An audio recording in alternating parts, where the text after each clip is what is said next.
ব্যাকে আইন মিলি যায়, জীব বাঁচাবার শেষ লড়াই।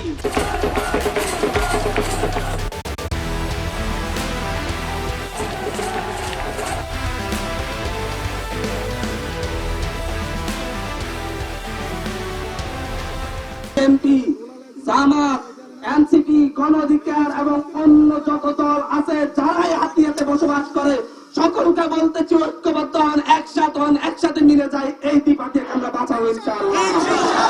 আমরা ভূমিদস্যু থেকে বাঁচাবো ইনশাআল্লাহ, জনদস্যু থেকে বাঁচাবো ইনশাআল্লাহ, নদী ভাঙ্গন থেকে বাঁচাবো ইনশাআল্লাহ। আমরা দল মত নির্বিশেষে, আমরা কোন দলের বিরুদ্ধে নয়, দল মত নির্বিশেষে সবাইকে মিলে হাতিয়াকে করতে চাই। এজন্য আমরা স্লোগান তুলেছি, ব্যাকে আইন মিলি যায়, জীব বাঁচাবার শেষ লড়াই।